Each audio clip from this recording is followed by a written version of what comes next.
Baik, sekarang kita coba bahas soal nomor 9. Soal ini tentang efek Doppler. Ini soal konsep ya. Nah, pertanyaannya begini, frekuensi bunyi dari suatu sumber bunyi oleh seorang pendengar ini apakah akan terdengar bertambah, berkurang, atau tetap? Nah, untuk menjawab soal ini, sebelumnya teman-teman perhatikan dulu persamaan berikut. Nah, ini persamaan Fp sama dengan V plus minus Vp per V plus minus Vs kali Fs. Nah, frekuensi yang didengar oleh pendengar ini akan terdengar bertambah apabila nilai pengali dari Fs atau yang dalam kurung ini ya, V plus minus Vp per V plus minus Vs ini lebih besar dari 1. Nah, sekarang perhatikan juga ilustrasi atau gambar berikut. S ini melambangkan sumber dan P ini melambangkan pendengar. Kalau misalnya pendengar sama sumbernya searah, pada kasus yang pertama ini kan pendengar, sumber, dan pendengarnya itu bergerak searah. Pendengar di depan.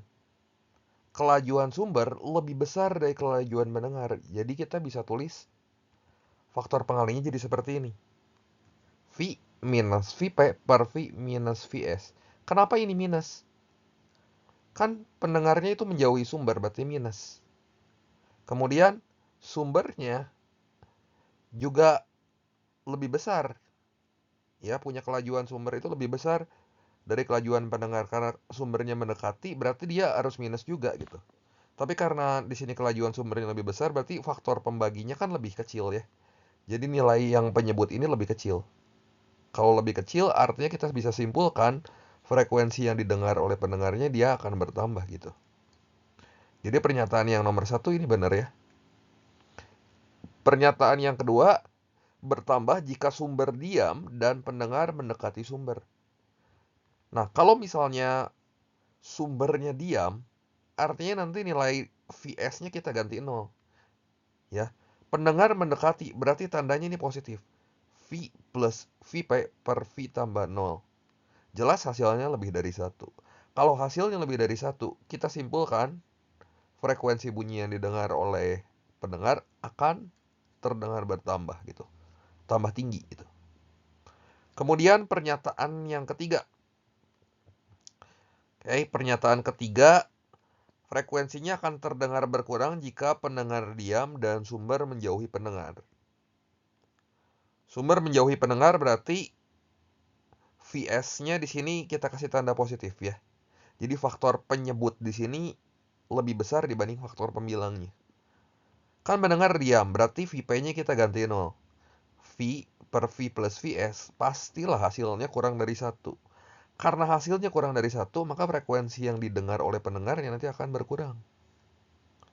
Jadi pernyataan nomor 3 benar atau salah? Ya, benar juga ya.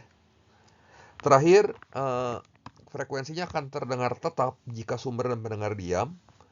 Berarti nilai dari Vp dan Vs ini nggak berpengaruh ya. Tapi medium bergerak relatif menuju pendengar. Kalau bergerak searah sama pendengar, berarti kita tambahin aja misalnya faktor kecepatan angin gitu ya. Kita tambahin A di sini. Di atas sama di bawah. Ini kalau kita tambahin faktor kecepatan angin kan seperti ini. Searah pendengar dua-duanya plus karena angin bergerak searah sumber bunyi misal. V pendengar maupun V sumbernya itu 0. Jadi kalau kita coret kan 1 nilainya ya. Jadi tentu hasilnya tetap. Jadi pernyataan yang keempat juga benar. Sehingga opsi yang tepat di sini adalah opsi yang E.